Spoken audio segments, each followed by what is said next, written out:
Good evening, everyone. Tonight we're here with Archie. Hi. And we're going to talk about local interest, things that interest the local community. And Archie is going to talk about one of the things that I love more than life itself, which of course is theatre.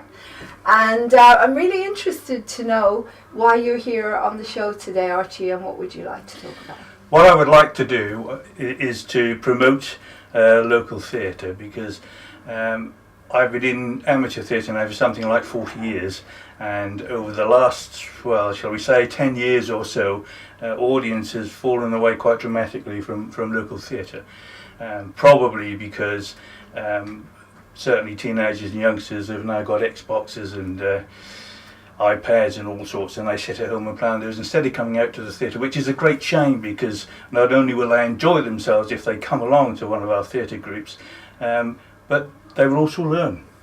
Theatre is life, and they will learn about life if they come along and join the local theatre club. Exactly. I think theatre is wonderful for everybody, no matter what age they are. Absolutely. I mean, one of the things about myself is that most people know is that I have a mental illness. It's called borderline personality disorder, and I run theatre because it keeps me strong, it keeps me focused, and I can actually perform on the stage all the madness, the crying, the screaming, the laughing, and the singing, that if I do it in the middle of the road, I'm going to get arrested and put away. So it's very, very important for people to create and to use their talents in order to have a better life. So have you been on the stage? I mean, what's your history? How did you get into all of this? Well, it's quite an odd story, I suppose, really. There was a young lady that lived very close to us who was a choreographer, and she used to do a variety show once a year for charity. And I used to play the guitar, in fact I still do, but classical music, not to any great degree, but I enjoyed myself playing the guitar. And she found out and asked me if I would do a spot on her variety show. To which I said, yes, of course I will, yes, that's not a problem. And went away and started to play and decided what I wanted to play. And then I thought one day, well, there's a vast difference between my sitting here in my bedroom and playing this and standing on a stage and playing it in front of 600 people. And I got cold feet, and I thought, I can't do this. But I thought, I don't want to let her down, so I will team up with a friend of mine, and I will see if I can write a little comedy sketch, and we'll do that, which we ended up doing. After that, there was an after-show party, which just happened to be at our house, and about 2-3 o'clock in the morning, after we were all well inebriated and well oiled, she said, what we really needed is a pantomime. And we all said, yes, fantastic idea, next year we'll do a pantomime for children in need. But she said, but we need a script. And I said, well, I'll do a script. Yes, I'll do. And this is true as I sit here. I've forgotten all about it the next day. 3 months later, I got a phone call from her, how is that script coming along? Oh. And I thought, oh God. so I had to write a script. Never done it before. And I wrote a script, Snow White and the Seven Dwarfs. And we got all the local village people to come along and act in it, none of whom had done any acting before whatsoever. And to tell you how naive we were at that time, we started to rehearse for a pantomime that was going to take place in November. We started to rehearse in April. Wow. And by the time we got to November, we were sick to be dead. But we went ahead, we did it, we all went on the stage, and we made something like £3,000, I think, for children in need. And we did it then for the next 3 years, different pantomimes. And I got my love of the theatre from that, basically. That's amazing, that's beautiful. And are you still performing? Yes, oh yes, I'm with a local theatre company. Prestwood Theatre company, obviously in Prestwood.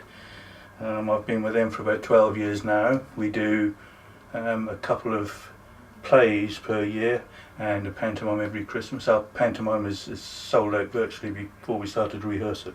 That's amazing. Which is great. In fact, we just had the auditions for the latest pantomime, and the number of children that came along to take part in the pantomime this year was phenomenal. It was wonderful to see. Really. You cast it yet? Do you want to be up? I am. We are now fully cast, but we can always find something for a PF, believe you me.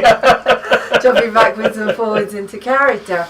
No, I totally agree with you. As I say, the stage and performing, it's wonderful for kids because they can get their energies out there, and everyone has talent. You know, even if they can't perform on the stage and sing and act, then they can do something backstage. But it's all about creating something together. Yes, and I agree. That's why I sort of, again, why I do Moving on TV as well, because to bring everyone together, you know, bring all the communities together, all the charities together, so we can support each other with all the mad world we live in, basically, because we do live in the mad world. We do live in the mad world indeed. Yeah, absolutely we do, yes.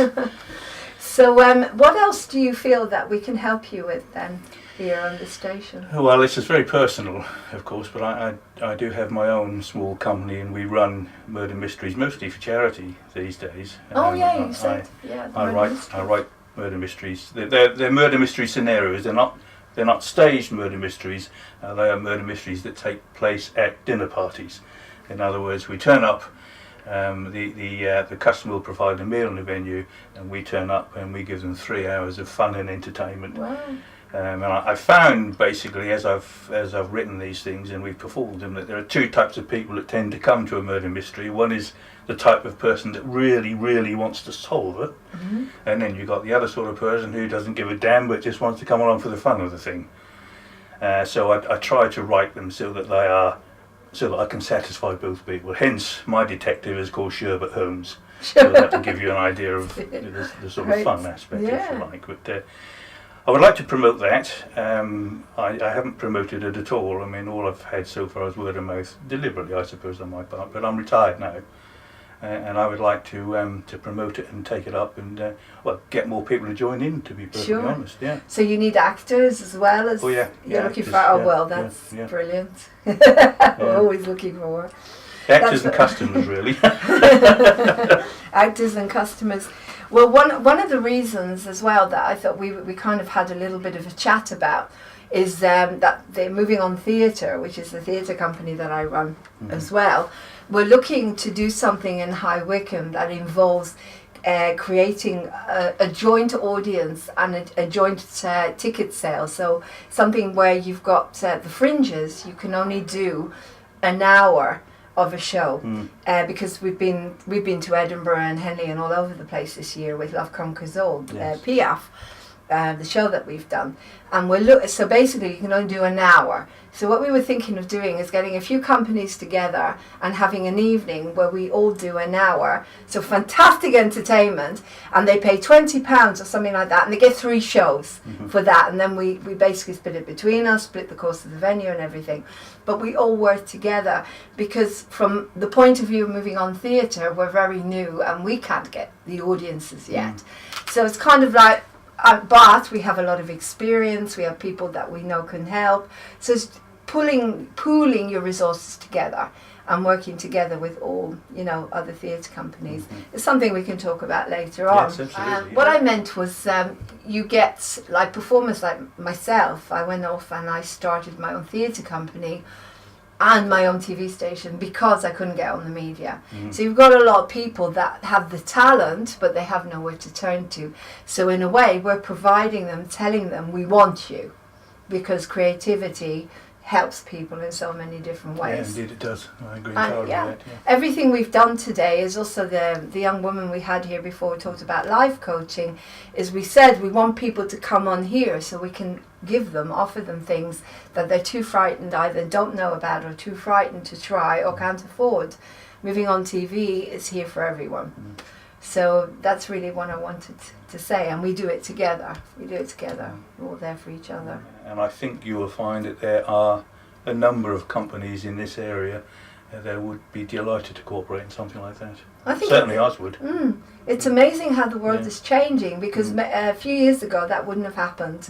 There was always this, I'm better than you, or this aloofness, I want my ticket sales or whatever. But the world is changing, and we see this every day, people working together, changing things, and it's very exciting. What I envisage is a Wycombe fringe, because you've got the Brighton fringe, you've got the Henley, Edinburgh, everything, but you haven't got the Wycombe fringe, and it's bringing fringe, which is semi-professional, and we are all professionals, we just don't get paid. Yes, absolutely. Everyone is so talented in what they do, but we need to start working together in order that everyone can get their dreams. Yes, yeah. I'm absolutely behind that 100%. You talk about the difference between amateurs and professionals. There isn't any, in my opinion, to be perfectly frank. I was a reviewer for the Bucks-Free Press, the local newspaper, for 10 years. And I saw lots of amateur and lots of professionals perform. And quite often it was the amateurs, if you like, that performed the best, in my opinion, simply because they do it for the love of it. They're not doing it for money. And let's face it, if you're a professional and you're on 3-4 month tour, at some stage you are going to feel and get stale. I don't care what anybody says. I know that happens. But if you're an amateur performer, you're probably only going to do 3 performances, and you're at your peak for all through. Yeah. I feel as a professional when I'm touring, I have something to live up to. Yeah. I really have to push everyone who's in my team and with myself to make sure that we get to that level. Yes, that's right. Yes. So there is a lot to live up to. I think it's a very exciting project, and I, for one, and I'm pretty sure the company that I'm with will back it to the hilt. Great. Well, thank you very much for coming on today. Pleasure. And thank you.